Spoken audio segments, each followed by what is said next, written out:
اعوذ باللہ من الشیطان الرجیم بسم اللہ الرحمن الرحیم۔ اللہ رب العزت فرماتا ہے یا عبادی لا خوف علیکم اليوم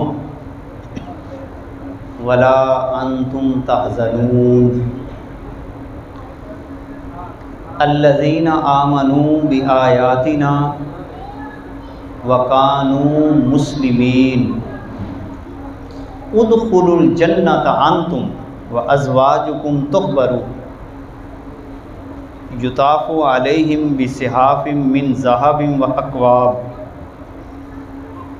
وفیہا ما تشتہیہ الانفس وتلذ الاعین وَأَنْتُمْ فِيهَا خَالِدُونَ۔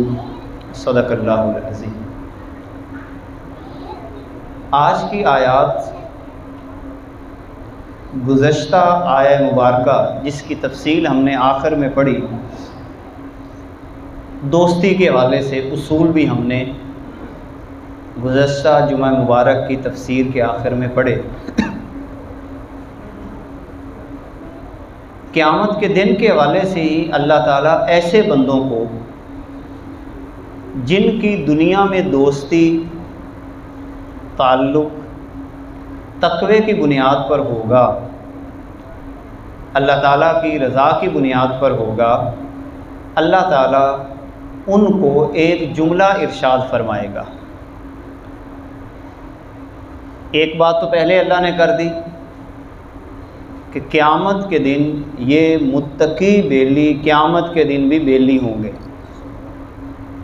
ایک تو یہ وعدہ اللہ نے کر دیا، اور پھر ہم نے حدیث پاک کی روشنی میں بھی اس بات کو سمجھا کہ اللہ تعالیٰ قیامت کے دن ان متقی بیلیوں کو یہ انعام بھی عطا کرے گا کہ عرش کا سایہ عطا کر دے گا، یعنی گرمی بھی نہیں لگے گی۔ ساتھ ہی ایک اعلان یہ بڑا زبردست اللہ فرمائے گا، قیامت کے دن کی یہ بات ہو رہی ہے، یا عبادی اے میرے بندو لا خوف علیکم اليوم، آج کے دن تم پر کوئی خوف نہیں،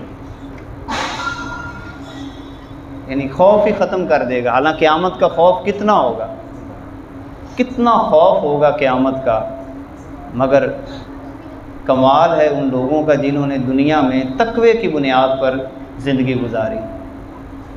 تو اللہ کیا فرما رہا ہے، اے میرے بندو آج کے دن خوف بھی نہیں ہے۔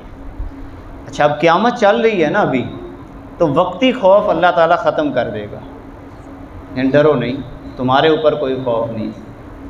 اور اگر سورہ فرقان کی روشنی میں دیکھیں تو اللہ تعالیٰ ایسے لوگوں کے لیے ایک اور اہتمام بھی کرے گا۔ عرش کا سایہ بھی مل گیا، دوستی بھی قائم رہی، اور یہاں پر فرمایا کہ تم پر خوف بھی نہیں ہے۔ اور سورہ فرقان کو اگر ساتھ ملائیں تو وہاں پر اللہ تعالیٰ یہ ہمیں عطا فرماتا ہے کہ ایسے لوگوں کو قیامت کے دن اللہ تعالیٰ سونے کی جگہ بھی عطا فرما دے گا، مقیلا، یعنی لوگ قیامت بھگت رہے ہوں گے اور یہ آرام سے سو رہے ہوں گے، تم سو جاؤ، ہماری ٹینشن ختم ہو گئی۔ اچھا، اب ابھی چونکہ قیامت جاری ہے تو خوف ایک حالت کا نام ہے، تو اللہ تعالیٰ نے ساتھ یہ بھی فرمایا ولا انتم تحزنون، صرف خوف ختم نہیں ہے، تمہیں کوئی غم بھی نہیں ہوگا۔ اس کو کہتے ہیں موج مستی، یہ اصل ہے موج مستی، پکنک منانا جس کو کہتے ہیں نا، یعنی کتنی خوبصورت بات ہے کہ یہ لوگ قیامت کی ہولناکیوں میں بھی موج مستی منا رہے ہیں، کوئی خوف نہیں۔ مگر ہوں گے کون؟ اللہ تعالیٰ نے یہاں پر پہلی بات فرمائی الذین آمنوا بآیاتنا، یہ وہ لوگ ہوں گے کہ جو ہماری آیتوں پر ایمان لائے، سادہ لفظوں میں جنہوں نے ہماری مانی، جنہوں نے ہماری مانی ہم انہیں یہ عطا کر دیں گے، اور جنہوں نے ہماری نہ مانی اس کے بارے میں اللہ نے قرآن میں فرمایا کہ جو ہمارے حکموں سے روگردانی کریں گے کل قیامت کے دن ہم ان سے روگردانی کریں گے، یعنی ان سے منہ موڑ لیں گے، الگ تھلگ ہو جائیں گے، رحمت کی نگاہ نہیں کریں گے۔ اسی لیے ساتھ ہی فرمایا وَقَانُوا مُسْلِمِین، اور وہ گردن جھکانے والے تھے۔ یہاں مسلمین کا معنی کیا ہے؟ گردن جھکانے والے، یعنی ایک تو ہم جیسے عام کسی شخص کو مسلمان کہتے ہیں، یہاں پر یہ معنی نہیں ہے، اور وہ گردن جھکانے والے، جیسا کہ سورہ البقرہ کے اندر ابراہیم علیہ السلام اور اسماعیل علیہ السلام کی جہاں پر باتیں ہو رہی ہیں تو وہاں پر بھی لفظ جو مسلمین استعمال ہوا ہے اس کا مطلب بھی کیا ہے؟ اللہ کی بارگاہ میں اللہ کے حکموں کے سامنے گردن کو جھکانے والے، بغیر ہچکچاہٹ کے اللہ کے حکموں کو ماننے والے۔ اچھا، اب ایسے لوگوں کو ایک تو قیامت کے دن کا پروٹوکول ملا، اب یہ ہے اصل پروٹوکول۔ اللہ یہ پروٹوکول ہر ایک کو نصیب کرے۔ یہ دنیا کے پروٹوکول، کوئی ہمیں سائڈ پہ لے جا کے کھانا کھلا دے، گرمی کے اندر کھڑے ہیں کوئی ہمیں الگ لے جائے، یہ کوئی معنی نہیں رکھتے۔ اصل تو پروٹوکول وہ ہوگا کہ اللہ تعالیٰ گرمی کے موسم میں کہے کہ آؤ میری چھاؤں تھلے آ جاؤ، اپنے عرش کا سایہ دے دے گا، عرش کا سایہ۔ نمبر 2 خوف ختم کر دے گا، نمبر 3 کہے گا آرام سے سو جاؤ۔ یہ پروٹوکول ہے۔ اچھا، یہ تو ہو گیا قیامت کے دن کا پروٹوکول جو قیامت کے دن مل رہا۔ اگلا پروٹوکول کیا ہے؟ جب قیامت ختم ہو جائے گی، حساب کتاب ہو جائے گا، ان کو تو پہلے پروٹوکول مل چکا ہے، تو جن کو پہلے ہی پروٹوکول مل جائے اب ان کو کیا فکر ہے؟ اب ان کی فکر تو شروع سے ہی ختم ہو گئی۔ جب سارا قیامت کا مرحلہ مکمل ہوگا تو اللہ تعالیٰ فرمائے گا ادخلوا الجنۃ انتم وازواجکم، تم جنت میں چلے جاؤ اور تمہاری بیویاں جو ہیں وہ جنت میں چلی جائیں۔ اور ان بیویوں سے مراد بھی کون سی بیویاں ہوں گی؟ جو فرما بردار اللہ تعالیٰ کی۔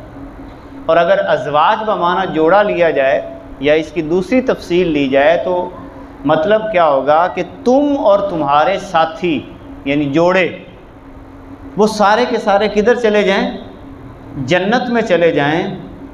کیا ہے؟ تحبرون، جب تم جنت میں جاؤ گے اب تمہاری خاطر مدارت کی جائے گی، تمہیں وہاں پہ کھانے کھلائے جائیں گے۔ تحبرون، تمہاری اب خاطر مدارت ہوگی۔ کیسے؟ یطاف علیہم بصحاف من ذہب واکواب، ان پر پیش کیے جائیں گے، اور پیش بھی بار بار کیے جائیں گے۔ یعنی یہ بھی ایک اعزاز ہوتا ہے کہ آپ کے سامنے ایک بندہ ایک دفعہ کوئی تھال میں چیز لے کے آئے، حضرت پئیں، بس ایک دفعہ پلایا پھر چلے گئے۔ جنت میں ایسا نہیں ہوگا۔ جنت میں کیا ہوگا؟ ایک دفعہ فرشتے آئیں گے، جناب پئیں، اور وہ سونے کے پیالے ہوں گے اور جام ہوں گے، پیالے بھی سونے کے ہوں گے، پئیں۔ ابھی وہ پی کے ہٹیں گے، کوئی اور مشروب لے کے آ جائیں گے، حضرت یہ بھی پئیں۔ جب وہ مشروب ہو جائے گا تیسرے پھر لے کے آ جائیں گے، حضرت یہ بھی پئیں۔ یطاف علیہم بصحاف من ذہب واکواب، ایک تو چیزیں باقاعدہ پیش کی جائیں گی، وفیہا ما تشتہی الانفس، اور ایک یہ ہوگا کہ وہاں پر جو جی چاہے گا اللہ تعالیٰ عطا کرے گا۔ پیش بھی کیے جائیں گے اور دل میں خیال آیا کہ نہیں فلاں چیز بھی ہونی چاہیے، وہ بھی سامنے آ جائے گی۔ وَتَلَذُّ الْأَعْيُنُ، اور جس سے آنکھ کو لذت پہنچے اللہ وہ بھی عطا کرے گا، اور فرمائے گا وَأَنْتُمْ فِيهَا خَالِدُونَ، اور تم ہمیشہ ہمیشہ کے لیے جنت میں رہو گے۔ اب یہ وہ انعامات الہیہ ہیں جو اللہ تعالیٰ اپنے بندوں کو عطا فرما رہا ہے۔ اب یہ انعامات الہیہ لینے کا طریقہ کیا ہے کہ اسی زندگی کی قدر کر لی جائے۔ موت کے لمحے سے پہلے پہلے اپنی زندگی کو مکمل طور پر اللہ کے نام کر لیا جائے، درمیان سے غیر اللہ کا واسطہ مکمل طور پر نکال دیں۔ جب غیر اللہ کا واسطہ مکمل طور پر نکل جاتا ہے تو اس وقت اللہ تعالیٰ ایمان کی یہ لذت عطا فرما دیتا ہے، اور ساتھ ہی اللہ فرمائے گا وَتِلْكَ الْجَنَّةُ الَّتِي أُورِثْتُمُوهَا، یہ وہ جنت ہے کہ جس کے تم وارث بنائے گئے ہو، مگر کیسے؟ ساتھ اس کی تفصیل بھی بیان کی، بما کنتم تعملون، وہ جو تم دنیا کے اندر عمل کیا کرتے تھے، یہ اس عمل کا بدلہ ہے کہ تمہیں جنت عطا کر دی گئی۔ اس عمل کا بدلہ ہے جو تم دنیا کے اندر کوشش کرتے تھے اس جنت کے لیے، یا اللہ جنت عطا کر دے، اس کے لیے جنتیوں جیسے اعمال کرنے کی کوشش کرتے تھے۔ اور جنتی بندے کی جو پہلی نشانی ہے، سب سے فرسٹ آف آل جنتی بندے کی نشانی کہ اس کا دل صاف ستھرا ہوتا ہے۔ اور میں پوری گارنٹی کے ساتھ کہتا ہوں جس بندے کا دل صاف ہو گیا وہ سمجھے جنتی ہی۔ اور یہی سب سے مشکل کام، دل صاف کرنا، اس کے لیے محنت کرنا پڑتی ہے، دل کو دھونا پڑتا ہے حسد، کینہ، بغض، نفرت، ساری قدورتوں سے۔ جس دن آپ کا دل صاف ہو گیا آپ سمجھ لیں کہ اللہ تعالیٰ نے آپ کو جنت کی لذت عطا فرما دی۔ اور اس پر ایک حدیث پاک بھی بڑی مشہور ہے کہ اپنے دل کو پاک کرنا، اپنے دل کے اندر کسی کی نفرت نہ رکھنا، بڑی مشہور حدیث پاک ہے۔ حضور علیہ الصلوۃ والسلام مسجد نبوی میں تشریف فرما ہیں، آپ فرماتے ہیں کہ میں اس شخص کو جنت کی ضمانت دیتا ہوں جو مسجد نبوی کے دروازے سے آج پہلے آئے گا۔ اب ایک شخص آتا ہے، آپ کے پاس تھوڑی دیر بیٹھتا ہے، نماز پڑھ کے چلا جاتا ہے، دوسرے دن پھر حضور فرماتے ہیں کہ میں اس شخص کو جنت کی ضمانت دیتا ہوں جو آج مسجد نبوی کے دروازے سے آئے گا۔ وہی بندہ جو کل آیا تھا آج پھر وہ آ گیا، اسی کے نام کا پورا نکلا۔ تیسرے دن حضور علیہ الصلوۃ والسلام نے پھر فرمایا کہ میں اس شخص کو جنت کی ضمانت دیتا ہوں جو آج مسجد نبوی کے دروازے سے آئے۔ اب صحابہ انتظار میں ہیں کہ آج کس کی باری آتی، تو وہی بندہ جو 2 دن پہلے آ رہا تھا آج پھر وہی آ گیا۔ اب 3 دن ایسا ہوا، ایک صحابی اس کے یہاں مہمان چلے گئے کہ میں دیکھوں جا کے کہ یہ وظیفہ، عمل، تسبیح کون سی ایسی کرتا ہے کہ جس سے پتہ چلے کہ اللہ تعالیٰ نے اسے اتنا بڑا مقام دیا کہ 3 دن حضور جنت کی بشارت دیتے رہے اور یہی بندہ آتا رہا۔ تو جب وہاں پہ جا کے مہمان ٹھہرے تو کوئی خاص وظیفہ نظر ہی نہیں آیا۔ وہ بندہ نارمل روٹین میں 5 وقت کی نماز پڑھتا ہے، رزق حلال کماتا ہے، آرام سے جلدی سو جاتا ہے، کبھی تہجد پڑھ لی کبھی نہ پڑھی، اس کی بھی کوئی خاص اتنی روٹین نہیں ہے، لیکن 5 وقت کی نماز پڑھتا ہے، رزق حلال کماتا ہے، گھر آ جاتا ہے۔ اب وہ صحابی جو اس کے ہاں مہمان گئے تھے اس نیت سے کہ میں دیکھوں کہ یہ وظیفہ کیا کرتا ہے، تیسرے یا چوتھے دن اس نے پوچھ لیا کہ حضرت بتائیں اللہ تعالیٰ نے آپ کو اتنا بڑا مقام دیا ہے، یہ مقام کیسے ملا؟ تو وہ کہنے لگے کہ یہ ایک راز کی بات ہے جو آج تک میں نے کسی کو نہیں بتائی، آپ کے پوچھنے پہ آپ کو بتا رہا ہوں۔ یہ مقام اللہ تعالیٰ نے مجھے اس لیے دیا ہے کہ میرے دل کے اندر کسی کے بارے میں نفرت کوئی نہیں۔ اب کتنا بڑا کام ہے، یعنی دل ہی نفرت ہی کوئی نہیں، ہر بندہ ہی اچھا لگ رہا ہے، ہر بندہ ہی اچھا لگ۔ اب یہ اچھا ہونا اور حیثیت سے کہ آپ اپنے دل کے اندر کسی شخص سے نفرت نہ رکھیں، عمل سے نفرت کرنی، باقی تمام رولز اینڈ ریگولیشن اور ہیں، مگر دل کے اندر نفرت یا دل کے اندر اس کو نیچا سمجھنا یہ میرے اور آپ کے اختیار میں نہیں۔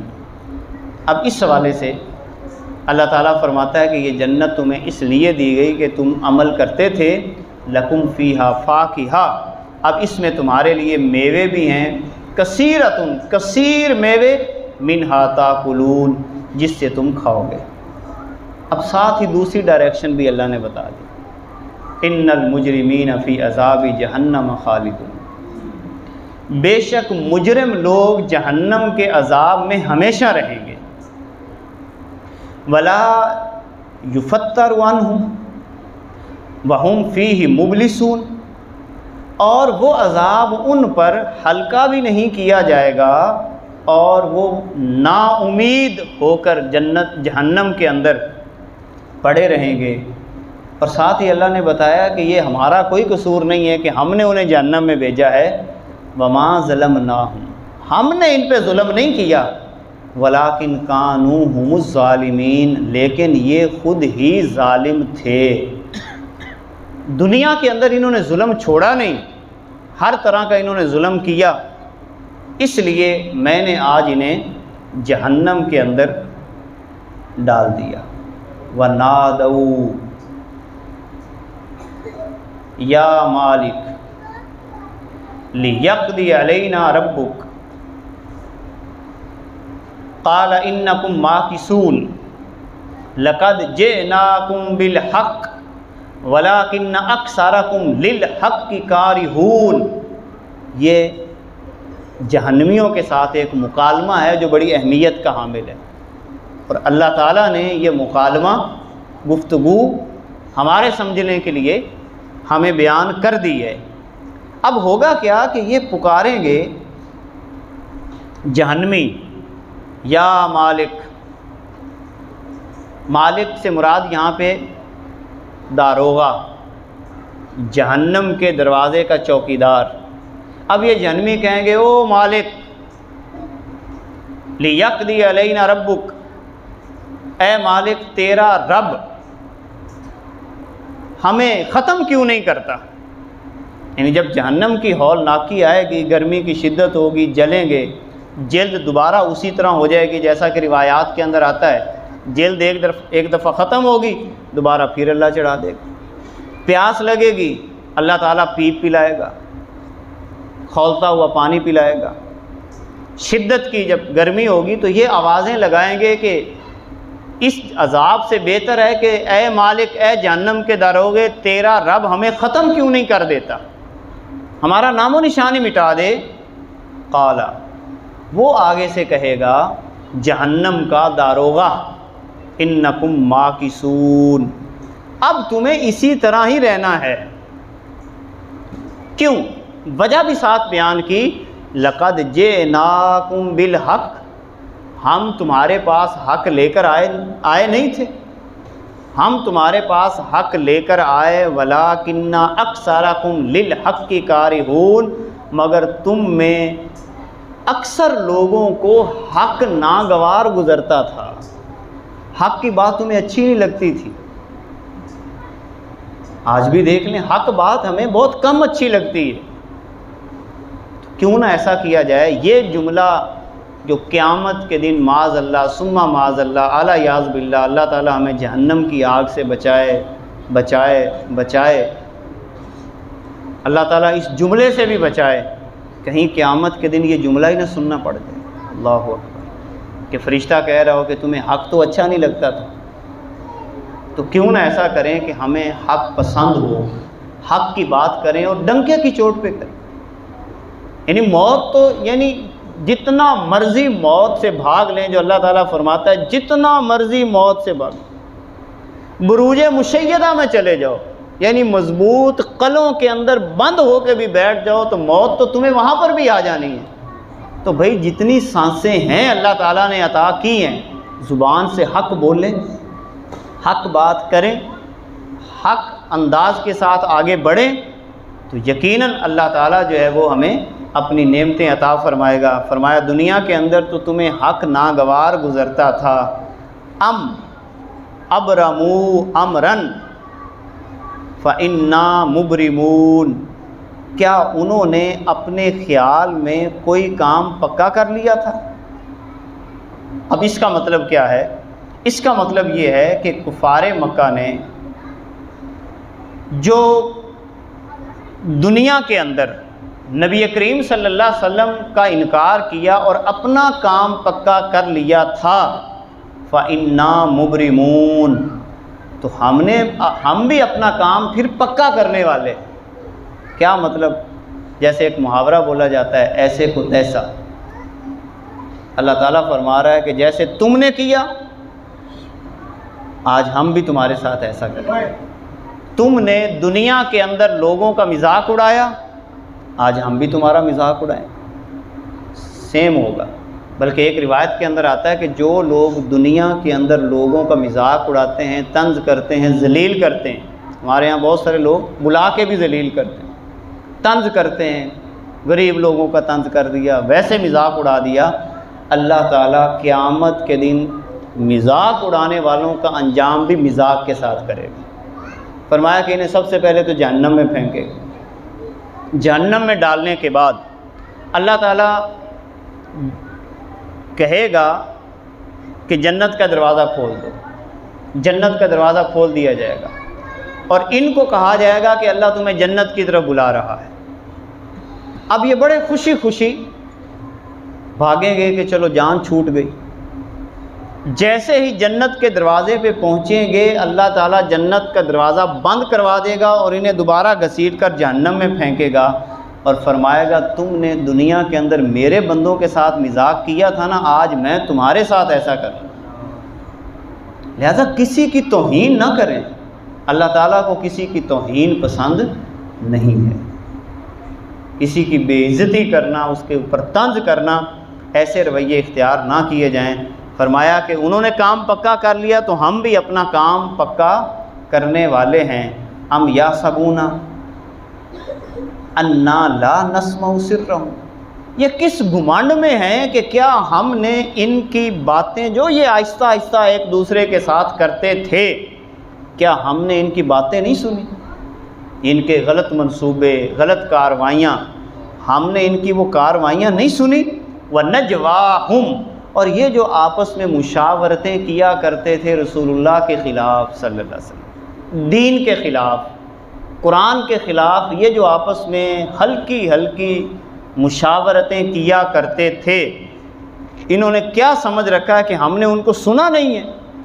کہ تنہائیوں میں بیٹھ کر اللہ کے خلاف کوئی منصوبہ بنائیں، قرآن کے خلاف کوئی منصوبہ بنائیں۔